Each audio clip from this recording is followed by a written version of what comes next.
Tak nachádzam sa na hrade Muráň, na mieste, kde začína samotná cesta Márie Seči. No a teraz ma čaká zostup do Muráňa, doplnenie potravín, zakúpenie neskutočných muránskych bukiet, na ktoré vás teda upozorňujem, ktoré vám odporúčam. A začiatok cesty.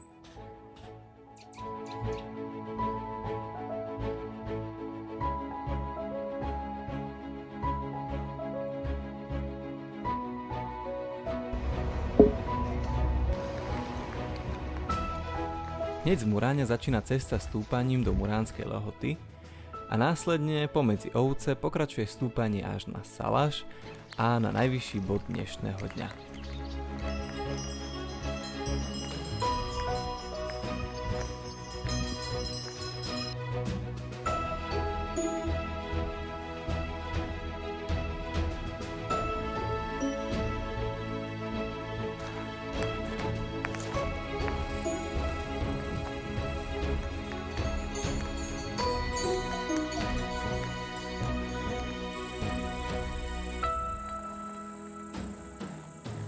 Posledných pár kilometrov je skutočne náročných a nepamätám si, že by boli takto zarastené, a to som tu bol len minulý rok. Motivuje ma však, že o chvíľu som na najvyššom bode, ktorým je Trstie so svojimi 1121 metrami, a ďalej už pôjdem len dole.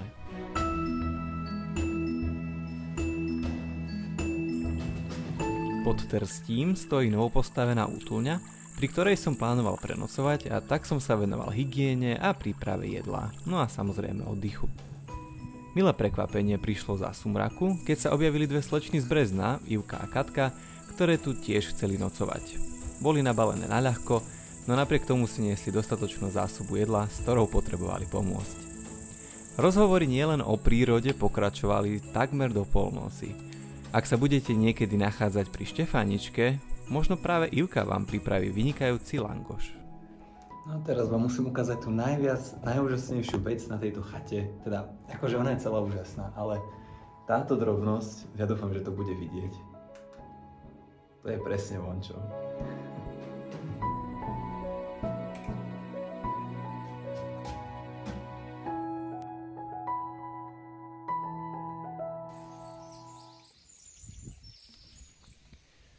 Túto noc prekvapivo nepršalo. Bola to asi jediná noc za celú cestu, kedy naozaj nepršala ani kvapka dažďa.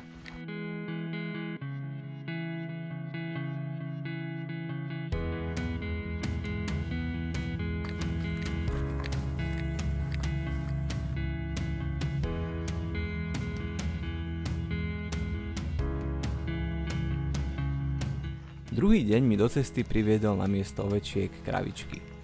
No a aj slovenské Machu Picchu. Takto niekto pomenoval dedinu Polom s jej 28 obyvateľmi, a v skutku je to výstižné pomenovanie pre polorozpadnuté domčeky zasadené do šikmého svahu, ktoré pôsobia jedinečne.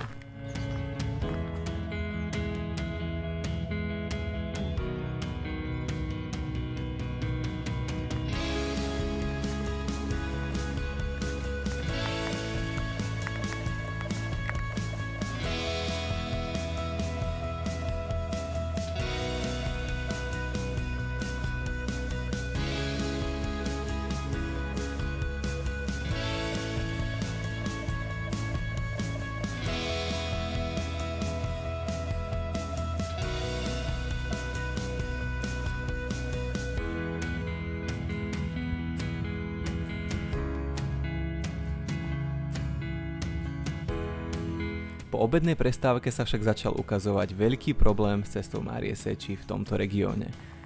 Značenie. Cesta nebola zarastená, no ciest bolo toľko, že som nedokázal chodiť bez GPS-ky v ruke. Bolo to proste otrávne.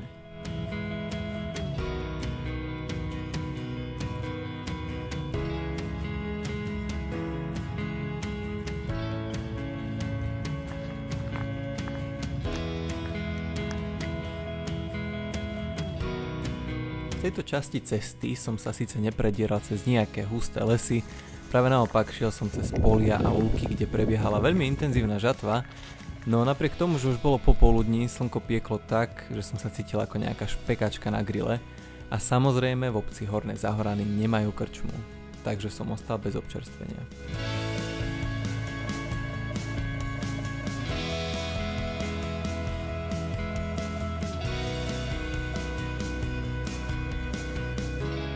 Tento deň som zakončil na Maginhrade pod robustným prístrežkom a aj keď mi to cyklisti, ktorých som stretol, odporúčali, neostal som spať na rozhľadni.